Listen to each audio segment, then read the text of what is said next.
your old dungeon delver here. I try and stay out of Culture Conf. If you look at my Twitter handle, it says First Edition Advanced Dungeons and Dragons only. No politics. And I mean that. That is not just a boilerplate statement. That's a passion of mine. The world is too screwed up as it is for me to want to dip into the my-side-isms that go on out there. All right. I play D&D to escape. And role-playing games in general are my jam, and they are my getaway. Okay. I mean, imagine, if you will, somebody asking you, hey, you're going on vacation, right? And you say, yeah, I am, but I'm also going to hold a political rally while I'm there. That's the same thing. Then you're not going on vacation. So I don't want to dive too much into the culture war nonsense about this. Because what you do at your table is your own business. However, sometimes something so egregious comes up that I got to point it out. And that brings us to where we are right now. Now, by now, everybody's seen a video or you've seen tweets or something about the latest dollop of orc artwork for 6th edition that Wizards of the Coast has put out. So I'd like to give just a little bit of historical perspective. I posted up on my Twitter the other day Dave Sutherland's trio of orcs from the Monster Manual, and I said, these are orcs. And those are orcs. Their description was laid down in original D&D, and further refined in 1st edition AD&D. In fact, I'm going to show you guys this is what an orc looks like in OD&D. And that's probably taken from someone copying for Zeta. I think that's Greg Bell's artwork, but I could be wrong. Have you seen that illustration before, T-shirted? This one? No, I have not. Yeah, that is the first ever illustration of an orc. And by the way, I'm a little remiss here. I brought T-shirted historian on because he said, hey, if you're going to have this discussion, you've got to have me on the show, an actual Mexican. So I said, brother, you are more than welcome. So I definitely his input is wanted. But the thing that set me off about this, I was just like, it's ugly, dumb artwork. We talked about it on the Nerd Council of Doom podcast. The thing that got me, that really got me about it, was actually not the illustration itself, but it was this, and hopefully this will go to the right slide. I apologize if not. There's the art itself, Margaret Weiss. Okay, so for some reason the comment won't load. So let me just read this out loud to you guys.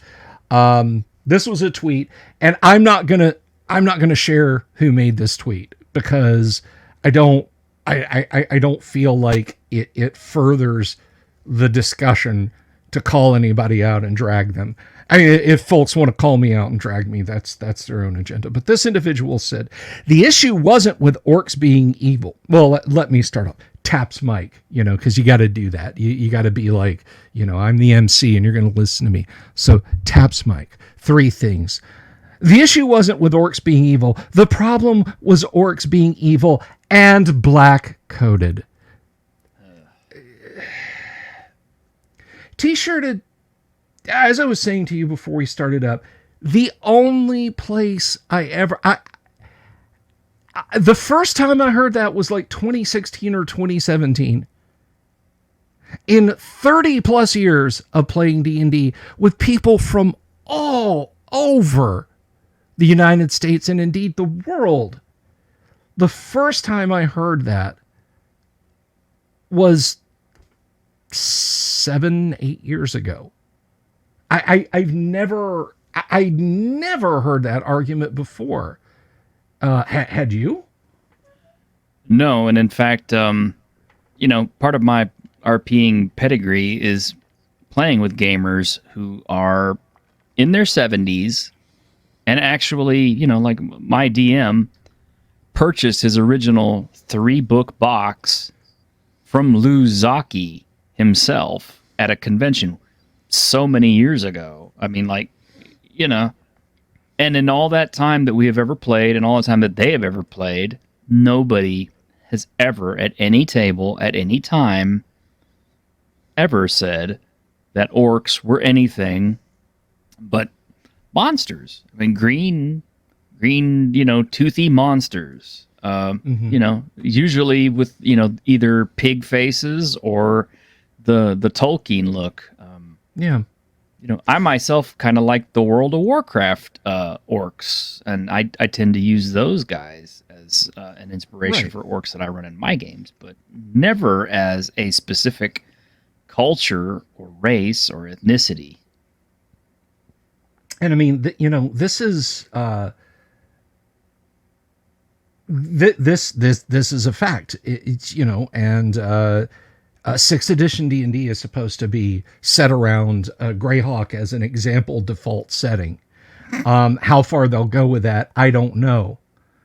But Gary reiterated in the World of Greyhawk box set what he'd said in the Monster Manual.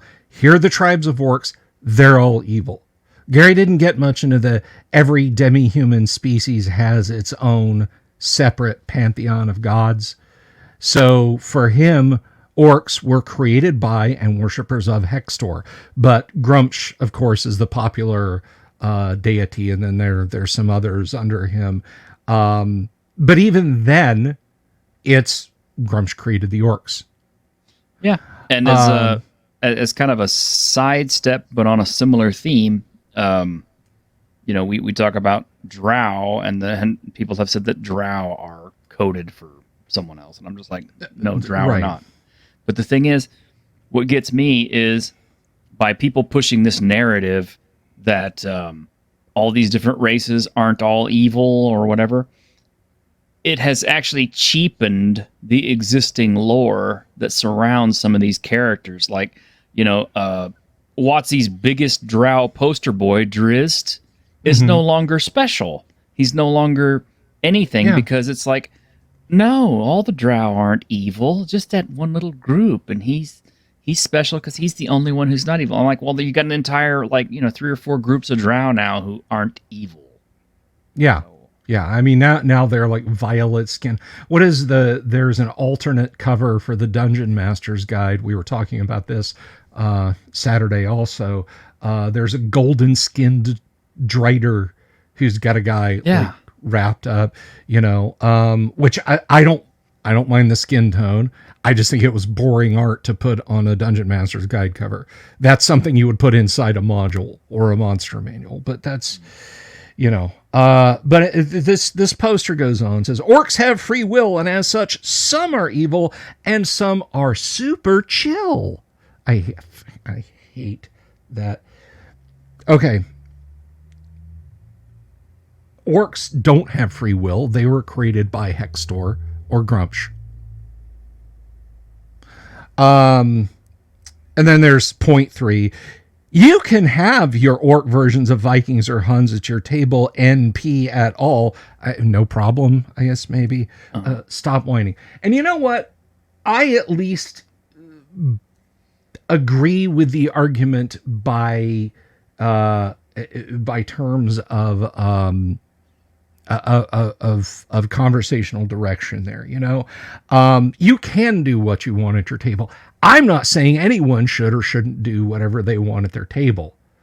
But for me, the key issue is the problem was orcs being evil and coded, Mm-hmm. Like that's they never were. And the reason I felt like I had to put this into some kind of perspective is, as I said to you, and as I say on my Twitter, and as I will tell anybody, 1st edition Advanced Dungeons & Dragons and original Dungeons and Dragons. That's my jam. That is by preference what I like. And I don't, you know, if somebody is out there and they're changing the lore for later editions and they're saying now they're like this, that's fine. That's fine. I wasn't going to buy 6th edition. I know that's a shock to you, dude. I know you're rocked to your core right now. Right? Oh, I'm shaking. But I pointing back at us, at guys like me, and saying, "Yeah, you did the thing. You did the racist thing." I'm gonna stand up and I'm gonna call bullshit on that. Well, there goes my monetization. Well, that's the thing. That's, they're already being enabled by Wizards of the Coast directly, because Wizards of the Coast, in their latest offering, their little D&D history book, their preface made it insanely clear exactly what they think of Gary Gygax, Rob Kuntz, Jim Ward, and all of the people who helped create the original D&D settings, the original D&D lore, the original D&D. And, the problematic language and everything else that they said that they were employing and everything else. These people feel enabled by the company, which says, yeah, these were all problems. So we're just pointing out that these are all problems, but we're still happy to keep making money off of those old products and everything else by selling PDFs, print on demands, reissues with brand new covers, anniversary editions, and this book itself, which also reprints that original material. Yeah. So, it's...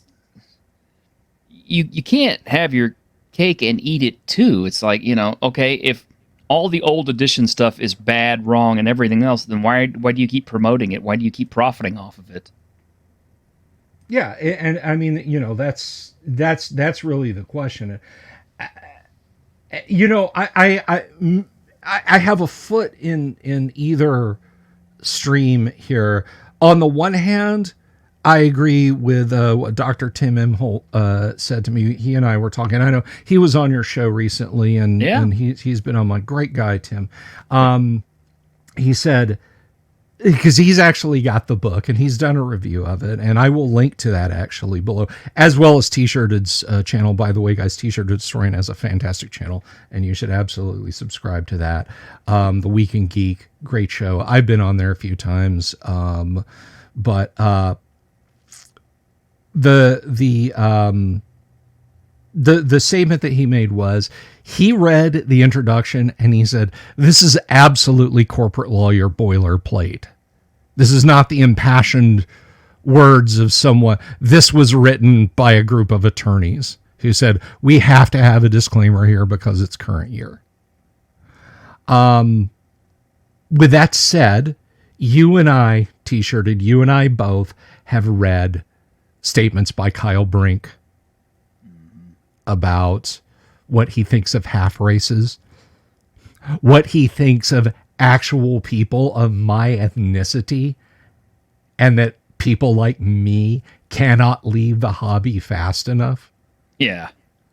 So I think there's absolutely two things. Two things can be correct at once, Well, I mean, I guess people with my skin color are safe now because apparently we're accepted because we're the orcs now. Yeah, so that brings us to our next and probably final point, because I've said all I'm going to say about it.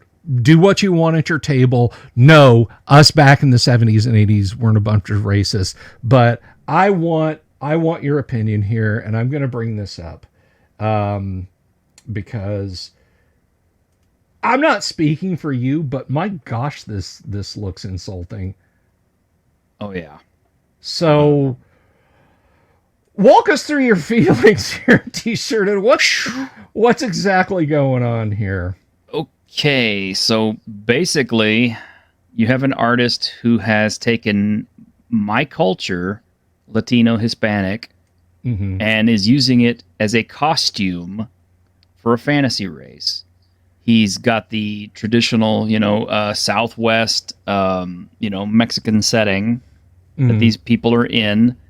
And then he's got them dressed in the kind of clothing that, Hispanics, Mexicans wore in the old times. In fact, I have pictures, actual photographs of caballeros and vaqueros and gauchos who are seen wearing this exact type of garb. I mean, straight down to the hats and everything. Now, I can understand if it's a desert-dwelling people, they're going to adopt certain clothing patterns, but for them to adopt one-to-one Mexican clothing patterns and styles and cultural, pieces, it's kind of like, wow, what exactly are you trying to say here? Are all of us Latinos and Hispanics, are we all orcs now? Is that what you're trying to say? First apparently we were, they were black, and now they're Hispanics. They're us. I don't get it. Not to mention, there's some further agenda politicking going on in this photo as well, which I won't get into since it's really not the subject of what we're talking about. But just the fact that this is culturally, there's nobody who could look at this and not say, those look like Hispanics or Mexicans. Maybe not modern day Mexicans, of course, because we obviously we don't dress like this anymore. Unless, of course, you are a vaquero or a caballero and still working on the plains. But, for the most part, we dress like everybody else. We drive cars and stuff. But Yeah. I just, so we have a chain of Tex-Mex restaurants, which has unfortunately suffered some here financially. But it's called Tijuana Flats.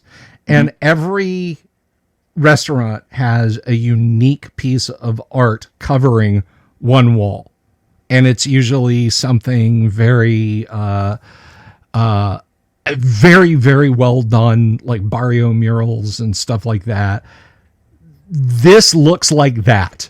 This looks like something they would have brought somebody in, because there's almost always a sci-fi or fantasy theme mixed with it. Like psychedelic, like picture Roger Dean, but through the eyes of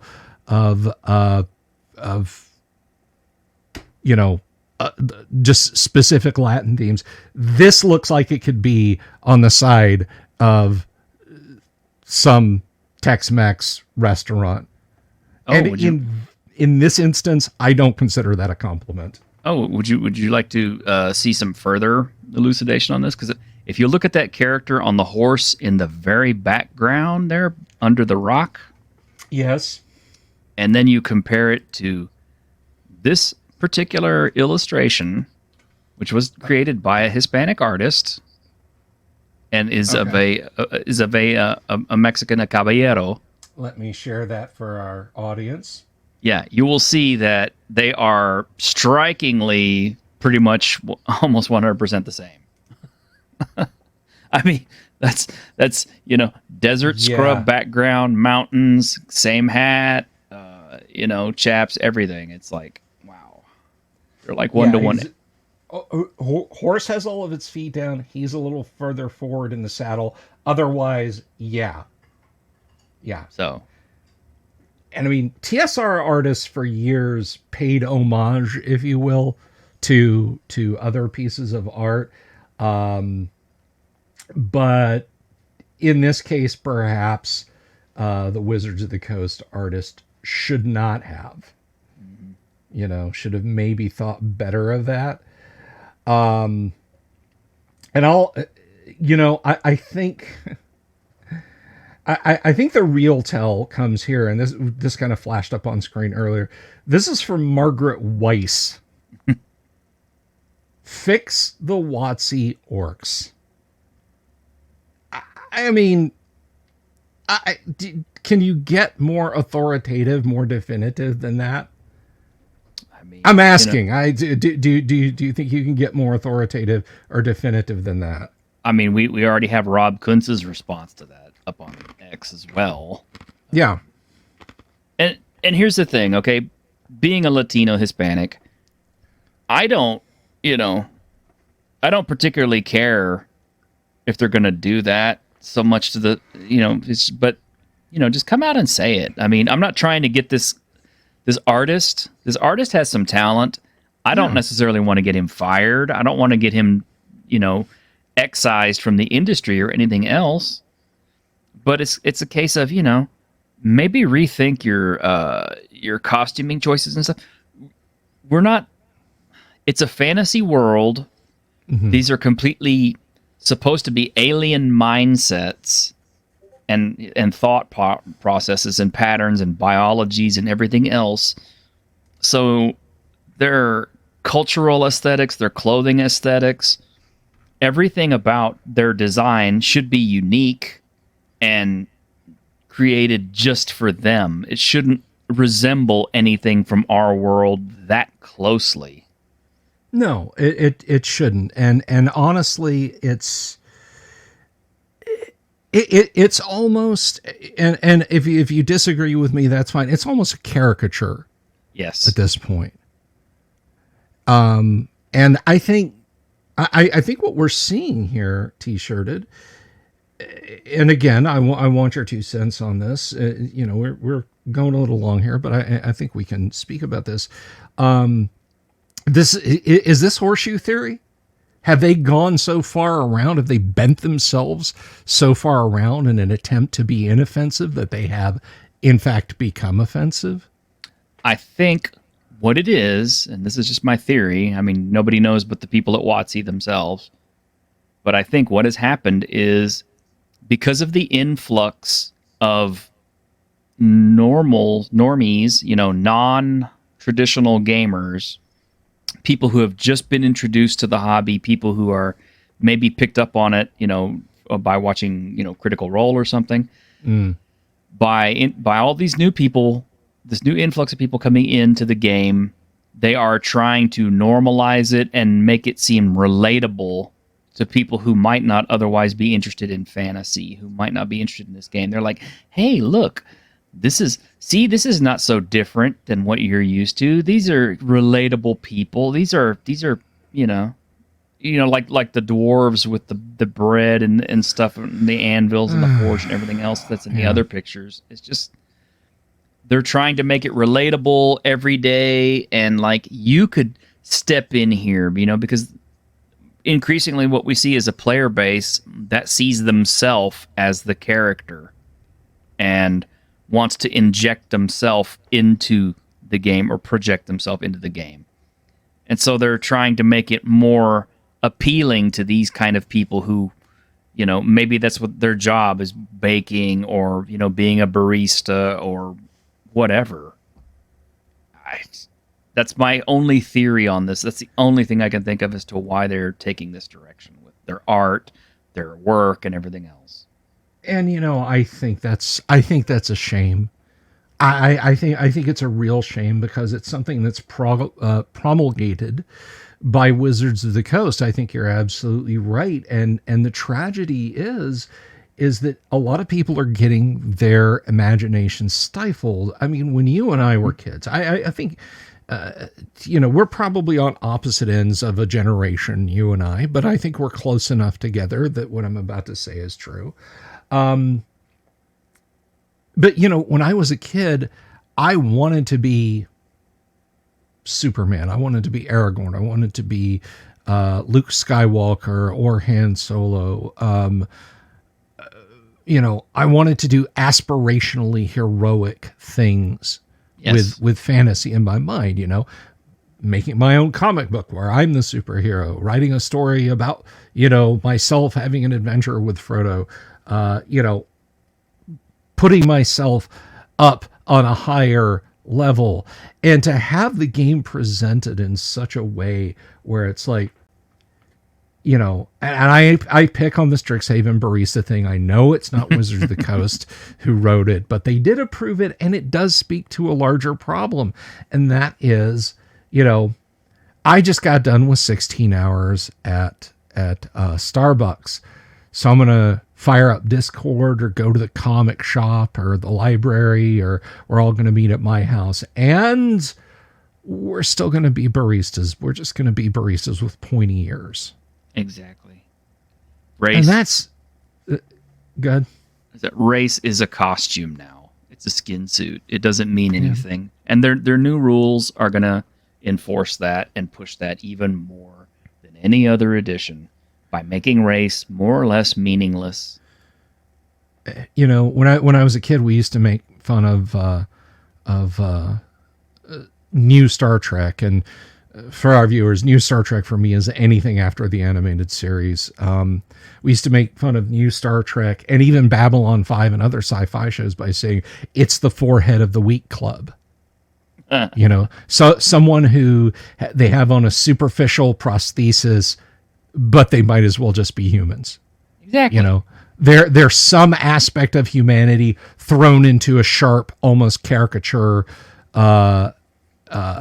exposition of that one characteristic, and otherwise they're just a person in a rubber costume, and that's where we've gotten with D&D, unfortunately. So I'm going to give you the final thoughts, T-shirted. Well, all I could say about it is, like I said, I'm not trying to get anybody fired from their art job or, get them canceled out of the industry or anything else. But these are things that were signed off on and approved. And according to Wizards of the Coast themselves, they have 3 readers, sensitivity readers, who go over all of their work before they can even, put it to publishing. So all of the stuff that you could consider coming through Wizards of the Coast is being vetted by lots of different sources, people who are getting paid a lot of money to do all this. And this kind of stuff is still somehow making it through the filter. Like, nobody saw this and thought, maybe we need to rethink this art and try to go with something a little bit more original and not based so much on an actual culture. I don't know what the thinking is down there, but obviously it's either not thinking or somebody slipped up bad.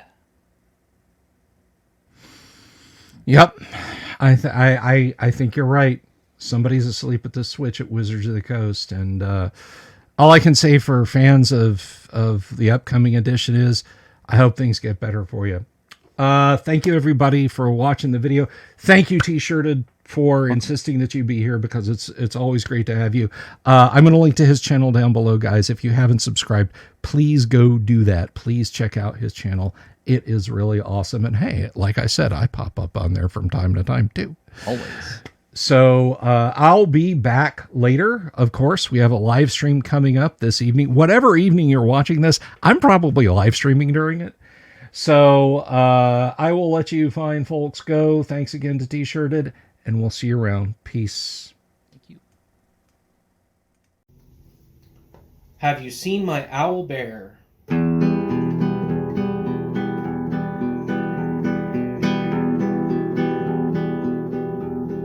Here's to all the weirdos everywhere, in the woods and in the air. Have you seen my owl bear? Should I shave off all my hair? Bobs are all around, some live in tunnels underground. Some are fat, some are rich, some are sleeping in a ditch.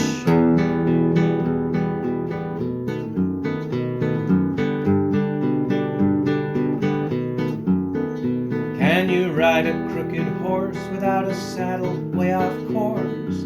Naked as a toad, all the way to Smoky Joe's. Have you seen the little creep driving fast in his little green Jeep? He smells like fish and brandy, but his rotten teeth look dandy. Take me to the show, I parrot fast or slow. From action flicks to dancing dicks, just